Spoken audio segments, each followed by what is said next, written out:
Chit चोर्नु पनि एउटा कला हो बुझिस भाइ। सबै मान्छेमा यो कला हुँदैन।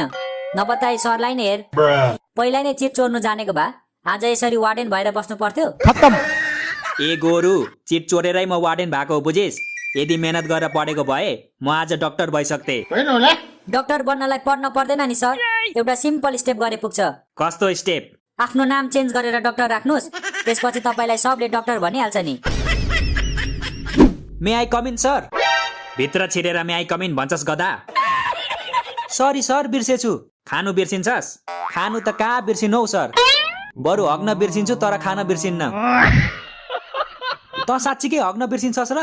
बिर्सिन्छु नि, मैले अस्तिबाट हगेकै थिइनँ, आज बल्ल हगेको। कङ्ग्रेचुलेसन, बधाई छ तलाई। यसरी नै प्रगति गर्नु। हग्नु प्रगति हो सर? त्यसो भए त म दिनदिनै प्रगति गर्दो रहेछु। म त झन् एक दिनमा 3-4 चोटि नै प्रगति गर्दो रहेछु।